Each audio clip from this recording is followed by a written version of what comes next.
ನಮಸ್ಕಾರ. ಮನಸಾರೆ ಕನ್ನಡ ಯೂಟ್ಯೂಬ್ ಚಾನಲ್ಗೆ ಸ್ವಾಗತ. ಯಾರೆಲ್ಲ ನಮ್ಮ ಚಾನಲ್ನ ಸಬ್ಸ್ಕ್ರೈಬ್ ಮಾಡಿಲ್ವೋ ಈಗಲೇ ಸಬ್ಸ್ಕ್ರೈಬ್ ಮಾಡಿ. ನಾವಿವತ್ತು ಹೋಗ್ತಿರೋ ಜಾಗ ಚಿಕ್ಕಮಗಳೂರು ಜಿಲ್ಲೆಯ ಕೋಡಿಗೆ ಜಲಪಾತ.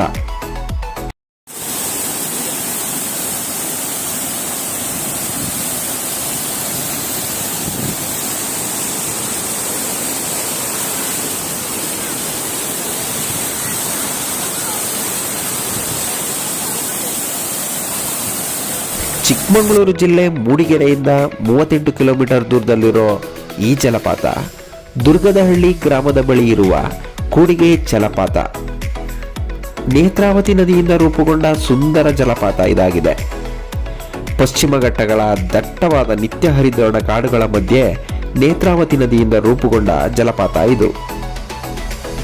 ದಟ್ಟ ಕಾಡಿನ ಮಧ್ಯೆ ಸುಂದರ ಕಾಫಿ ತೋಟಗಳ ನಡುವೆ ಕಿರುದಾರಿಗಳನ್ನು ದಾಟಿ ಹಾಲಿನ ನೊರೆಯಂತೆ ದುಮ್ಮಿಕ್ಕುವ ಈ ಜಲಪಾತದ ಮುಂದೆ ಪ್ರಕೃತಿಯಲ್ಲಿ ಕಳೆದು ಹೋಗೋದಂತೂ ಗ್ಯಾರಂಟಿ.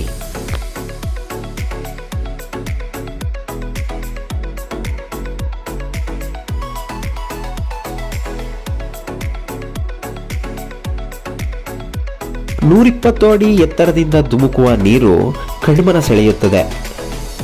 ಸುಮಾರು 3 ಕಿಲೋಮೀಟರ್ನಷ್ಟು ದೂರ ಎಸ್ಟೇಟ್ಗಳ ಮೂಲಕ ಸಂಚರಿಸಬೇಕಾಗುತ್ತೆ. ಹಾಗೂ ಅಲ್ಲಿಂದ 2 ಕಿಲೋಮೀಟರ್ ಜೀಪ್ನಲ್ಲಿ ಸಂಚರಿಸ್ಬೋದು ಅಥವಾ ನಡ್ಕೊಂಡು ಕೂಡ ಹೋಗ್ಬೋದು. ನಡ್ಕೊಂಡು ಹೋಗೋದೇ ಉತ್ತಮ ಅನ್ನೋದು ನನ್ನ ಅನಿಸಿಕೆ. ನಾವಿಲ್ಲಿಗೆ ಹೋದಾಗ ಮಳೆಗೆ ರಸ್ತೆ ಹದಗೆಟ್ಟಿತ್ತು, ಹಾಗಾಗಿ ನಡ್ಕೊಂಡೋದ್ವಿ.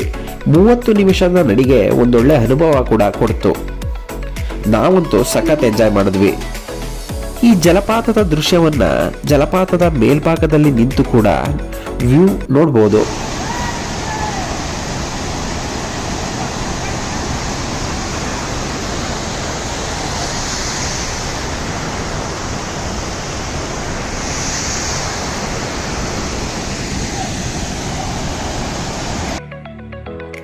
ಕರ್ನಾಟಕದಲ್ಲಿರುವ ಇಂಥ ಒಂದು ಸುಂದರ ಜಲಪಾತನ ಮಿಸ್ ಮಾಡ್ಕೋಬೇಡಿ.